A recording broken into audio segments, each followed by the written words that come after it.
বিএনপির মতো একটা বড় দলের মহাসচিব বলে গিয়েছেন, আমরা এই সরকারকে এনেছি, সমর্থন দিয়েছি, আমরা এই সরকার গঠন করেছি, আমরা এই সরকারকে সব ধরনের সহযোগিতা করতে চাই, কিন্তু সরকারের কাজে সুস্পষ্ট রূপরেখা থাকতে হবে, কোনো ফাঁক ফোকর থাকবে না। এই যে বিএনপি মহাসচিবরা বলেছেন যে বিরাজনীতিকরণের শঙ্কা, এই শঙ্কাটা কেন আসলো? কিছু তো কিন্তু আছে, নিশ্চয়ই কোনো আলাপ আলোচনা হচ্ছে এখানে সেখানে। কাজেই সেই জায়গা থেকে কিন্তু আমাদেরকে সতর্ক থাকতে হবে। রাজনীতিবিদ যে রাষ্ট্র পরিচালনা করেছে বিগত 50 বছরেও, রাষ্ট্র পরিচালনা একটা রাজনীতি। সুতরাং এই অন্তর্বর্তীকালীন সরকারকে রাজনৈতিক ঐক্যমতের ভিত্তিতে একটা জাতীয় সরকারের রূপ দিয়ে কার্যত রাষ্ট্র সংস্কারের যে আমরা দাবি জানাচ্ছি সেটি সম্ভব, কিন্তু শুধুমাত্র কিছু নির্দিষ্ট সংখ্যক ব্যক্তিদেরকে নিয়ে কিংবা অরাজনৈতিক একেবারে কিছু ব্যক্তিদেরকে নিয়ে সেটি সম্ভব নয়। তাই আমরা আজকের আলোচনায় আমরা এটা তুলে ধরবো। আমরা আপনাকে জানাচ্ছি যে সরকারের কাঠামোকে বৃদ্ধি করে রাজনৈতিক দলের প্রতিনিধিদেরকে নিয়ে এইটাকে একটা জাতীয় সরকারে রূপান্তর করা এবং শিক্ষক সহ বিভিন্ন শ্রেণী পেশার মানুষের যে দাবি আছে সেটাকে যথাযথভাবে অ্যাড্রেস করা। বিশেষ করে শিক্ষকদের দাবি আমি মনে করি অনতিবিলম্বে এই সরকার মেনে নিতে পারে, এবং এই সরকারের প্রধান যে তিনিও কিন্তু একজন শিক্ষক। সুতরাং শিক্ষার মূল্য এবং শিক্ষকদের মর্যাদা নিশ্চয়ই তারা উপলব্ধি করবেন। বড় একটা দল, বিএনপির মতো একটা দল, তার মহাসচিব তিনি একজন শিক্ষক। এখন কিন্তু শিক্ষকদের জয় জয়কার। আপনাদের সমালোচনা করা আমার জন্য বেয়াদবি হবে, তাই আমি সমালোচনা করতে চাই না। তবে আমি একটা অনুরোধ আপনাদের প্রতি রাখতে চাই, এবং আপনাদের সাথে আমি আজকে এই পুরো দেশবাসীকে সাক্ষী রেখে আমি একটা কথা বললাম। যেহেতু আমরা রাজনীতি করছি, রাজনীতি যে কয়দিন করি, রাজনীতি করলেও তো আমার একটা কর্ম করার দরকার। কিন্তু আমার কোনোদিন শুনবেন না আমি 100 কোটি টাকার মালিক হয়েছি। আমি গ্রামের ছেলে, আমি গ্রামেই ফিরে যাবো। ঢাকা শহরে আমার কোনো বাড়ি থাকবে না, সেই রাজনীতি আমরা করতে চাই না। অর্থবিত্তের মালিক হওয়ার জন্য রাজনীতি করছি না, এটা আপনাদের সাথে কমিটমেন্ট করে গেলাম।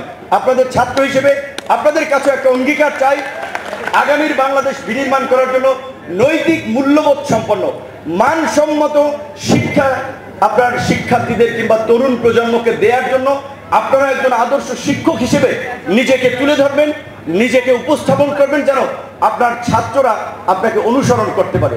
পেছনের একটা কথা উদাহরণ দিয়ে আমি শেষ করবো আমার বক্তব্যটি। নিশ্চয় আপনাদের মনে আছে, আমি ডাকসুর ভিপি হওয়ার পরে আমি গণভবনে গিয়েছিলাম তৎকালীন সরকারের আমন্ত্রণে। সেই সময় 18 সালে একটা জাতীয় নির্বাচন হয়েছিল।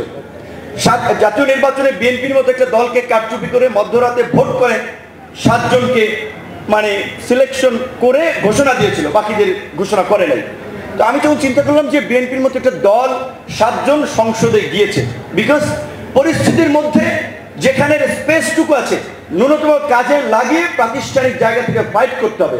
আমি ঢাকা বিশ্ববিদ্যালয়ের ভিপি হিসেবে ঢাকা বিশ্ববিদ্যালয় থেকে একটা কথা বললে দ্বিতীয় সংসদ থেকে সেটি সকলের মাঝে একটা আবেদন তৈরি করবে। কিন্তু আমি যদি ফলাফল বর্জন করি 2 দিন পত্র পত্রিকার আলোচনার পরে আমার কথারও আসলে আর গুরুত্ব থাকবে না।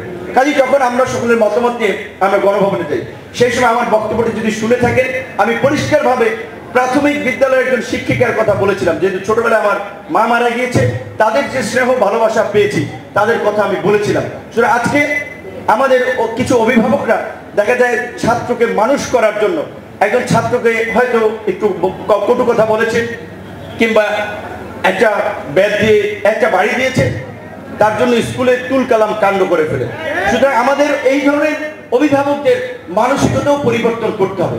এবং ওই যে মির্জা সাহেব যেটা বলেছেন যে শিক্ষকতা পেশা একটা আদর্শ, কাজে আপনি যখন এই 5 লাখ টাকা দিয়ে এই পেশায় আসবেন, কিংবা আমরা গত 1.5 দশকে দেখেছি শিক্ষকদেরকে কিভাবে এই ফ্যাসিবাদের প্রাতিষ্ঠানিক রূপদান করার জন্য ব্যবহার করা হয়েছে ভোট কেন্দ্র, ভোটার তালিকা এবং ভোট প্রদানের ক্ষেত্রে। কাজে সেই ক্ষেত্রে আজকের যে বিশ্ব শিক্ষক দিবসের যে প্রতিপাদ্য যে আপনার শিক্ষায় নতুন সামাজিক অঙ্গীকার, সেই নতুন সামাজিক অঙ্গীকার প্রকৃত অর্থে শিক্ষকরাও যদি ধারণ না করে তাহলে এই জাতি গড়া সম্ভব না। নিশ্চয়ই আপনারা আমাদেরকে পথ দেখাবেন, আপনাদের সেই নতুন অঙ্গীকার সমাজকে নতুন করে পথ দেখাবে। আমরা গত 1.5 দশক ধরে ধারাবাহিকভাবে ফ্যাসিবাদের বিরুদ্ধে লড়াই সংগ্রাম করে সেই দিকে কার্যত একটা জাতীয় ঐক্যের মধ্যে দিয়ে আমরা একটা যুগপৎ আন্দোলনের সিদ্ধান্তে উপনীত হয়ে আমরা আন্দোলন চালিয়েছিলাম। সেই আন্দোলনে অন্যতম নেতৃত্ব দিয়েছেন আমাদের আপনাদের সকলের প্রিয় এবং তিনি আপনাদের পেশারই একজন মানুষ, একজন আদর্শ শিক্ষক জনাব মির্জা ফখরুল ইসলাম আলমগীর। তার চেহারাই দেখেছেন তিনি অত্যন্ত অসুস্থ বোঝা যাচ্ছে। সব রাজনৈতিক নেতৃবৃন্দই এবং বিশেষ করে যারাই এখন বিভিন্ন সংগঠন নিয়ে কাজ করছে, নানান ব্যস্ততা তাদের আছে। যে আবার আড়াইটায় প্রধান উপদেষ্টার সাথে বিএনপির অফিসিয়াল মিটিং, আমাদের 5:30টার পরে মিটিং, তো কাজে তিনি চলে গিয়েছেন। তারপরে আমি আসলে খুব বেশি বক্তব্য দিতে চাই না, যেহেতু দেখেছেন সারা দেশের শিক্ষকরা আছেন, তাদের মাঝে দু একটি কথা বলার সুযোগ আবার আমি মিস করতে চাই না। প্রথমত আজকের এই শিক্ষক দিবসের যে প্রতিপাদ্য বিষয়, শিক্ষায় নতুন সামাজিক অঙ্গীকার, আজকের এই পরিবর্তিত পরিস্থিতিতে আমরা সকলেই বলছি আগামী নতুন বাংলাদেশ বিনির্মাণ করার জন্য আমাদের একটা নতুন রাজনৈতিক বন্দোবস্ত দরকার, আমাদের একটা নতুন সামাজিক চুক্তি দরকার। বাংলাদেশের গত 53 বছরেও আমরা যেটি করতে পারি নাই। গত 1.5 দশকে ফ্যাসিবাদের যাতা করে শুধুমাত্র রাজনীতি, গণতন্ত্র, ভোটাধিকারী পৃষ্ঠ ছিল না, সমাজের সর্বস্তরে নৈতিকতা, নৈতিক মূল্যবোধ হারিয়ে গিয়েছে।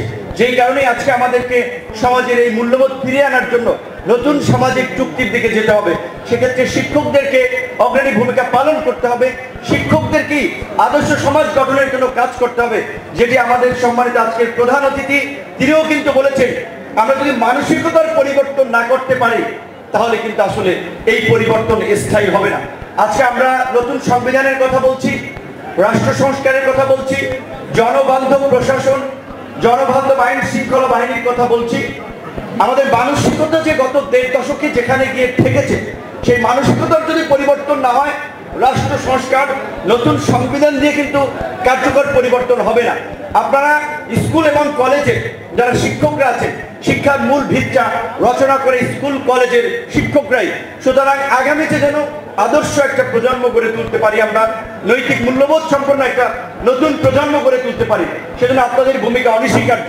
এবং একটা বিষয়টা বাংলাদেশে অভিসত্য, বাংলাদেশে বোধহয় সবচেয়ে মর্যাদার দিক থেকে, বেতনের দিক থেকে, সুযোগ সুবিধার দিক থেকে শিক্ষকরাই পিছিয়ে। সরকারের অন্যান্য সকল কর্মকর্তা কর্মচারীদের অনেক ধরনের সুযোগ সুবিধা থাকে। উদাহরণস্বরূপ আপনি বলেন, যিনি বিসিএস দিয়ে আপনার ছাত্র, প্রথম দফায় যিনি অ্যাসিস্ট্যান্ট কমিশনার অফ ল্যান্ড বা ভূমি কমিশনার হন, যাকে আপনারা ম্যাজিস্ট্রেট বলেন, তিনি তার যে পাওয়ার একটা উপজেলায় কিংবা ফোন করলে তার যে গুরুত্ব, একজন আপনার কলেজের অধ্যাপক কিংবা বিশ্ববিদ্যালয়ের অধ্যাপক তার সেই গুরুত্বটা নাই এই সমাজের বাস্তবতা, এটা সত্য। আমাদের একজন কাছের বড় ভাই তিনি আমাকে বলছিলেন, জেনুর আমি বুয়েটের শিক্ষক, যে শিক্ষকতা পেশা ভালো লাগছে না, বিসিএস দেব। বললাম, ভাই আপনি ত্রিপলিতে বুয়েট থেকে পড়াশোনা করছেন, টিচার হয়েছেন, বুয়েটের মতো প্রতিষ্ঠানে আপনি কেন শিক্ষকতায় যাবেন? সে বলছে, দেখো আমার বাড়ি কুষ্টিয়া অঞ্চলের দিকে, ঈদের সময় আমি বাড়ি যাব, আমি ট্রেনের টিকিটটাও পাই না। তো আমার বন্ধু সে এই আপনার ম্যাজিস্ট্রেট, তো তাকে দিয়ে আমার টিকিটটা ম্যানেজ করাতে হচ্ছে, মানে তার একটা পাওয়ার আছে। তো এই যে বিসিএস কেন্দ্রিক যে ক্ষমতার অপব্যবহার এবং অর্থবিত্তের মালিক বনে যাওয়ার যে একটা সংস্কৃতি, যার কারণে মেধাবী ছাত্রদের বেশিরভাগেরই প্রথম পছন্দ থাকে বিসিএস। কিন্তু আমি মনে করি যে যারা বিসিএস দিবে, আগামী নেতৃত্ব দিবে, সেই তরুণদের, সেই শিক্ষার্থীদের যে মেধার ভিত্তিটা রচনা করছে প্রাথমিক বিদ্যালয় এবং মাধ্যমিক উচ্চ মাধ্যমিক বিদ্যালয়গুলো, সেই শিক্ষকদের যথাযথ মর্যাদা এবং সুযোগ দেওয়া হচ্ছে না। শিক্ষকরা কেন দ্বিতীয় শ্রেণীর চাকরি করবেন? প্রত্যেক পেশায়, সেটা প্রাইমারি হোক, হাই স্কুল হোক, কলেজ হোক, শিক্ষকদেরকে অবশ্যই সমস্ত ধরনের শিক্ষকতা পেশা এবং শিক্ষকদেরকে প্রথম শ্রেণীর চাকরিতে উন্নীত করতে হবে। আজকে সরকারি যে বেতন কাঠামো, সেটা বিসিএস এর কিংবা প্রথম শ্রেণীর সকলের জন্যই, আপনার নবম গ্রেডে যারাই জয়েন করে তাদের সবার জন্যই প্রযোজ্য। সর্বসাকুল্যে বোধ হয় 35,000 টাকা বেতন। একজন ফার্স্ট ক্লাস অফিসার কিংবা শিক্ষক, আপনাদেরকেও যদি সেই প্রথম নবম গ্রেডে প্রমোটেড করা হয়, 35,000 টাকার বেতন দিয়ে বর্তমান বাস্তবতায়, সামাজিক বাস্তবতায় মর্যাদার সাথে এই সমাজে টিকে থাকা যায় না। তাই নবম পে স্কেল গঠন করতে হবে। এবং আপনাদের যে দাবি, এই দাবির পক্ষে আমরা একটা উদীয়মান দল হিসেবে আমাদের দলীয় ঘোষণাপত্র দুটো বিষয়ে স্পেসিফিক ভাবে বলা আছে। শিক্ষাকে সার্বজনীন এবং শিক্ষাকে জাতীয়করণ করতে হবে। শিক্ষার দায়িত্ব রাষ্ট্রকে নিতে হবে। বাংলাদেশের মতো একটা জনবহুল রাষ্ট্রে শিক্ষার দায়িত্ব সরকারকে নিতে হবে। সকলের জন্য সুস্বাস্থ্য নিশ্চিত করার জন্য, চিকিৎসা সেবা নিশ্চিত করার জন্য, সকলের জন্য স্বাস্থ্য বীমা কিংবা সার্বজনীন স্বাস্থ্যসেবা নিশ্চিত করতে হবে।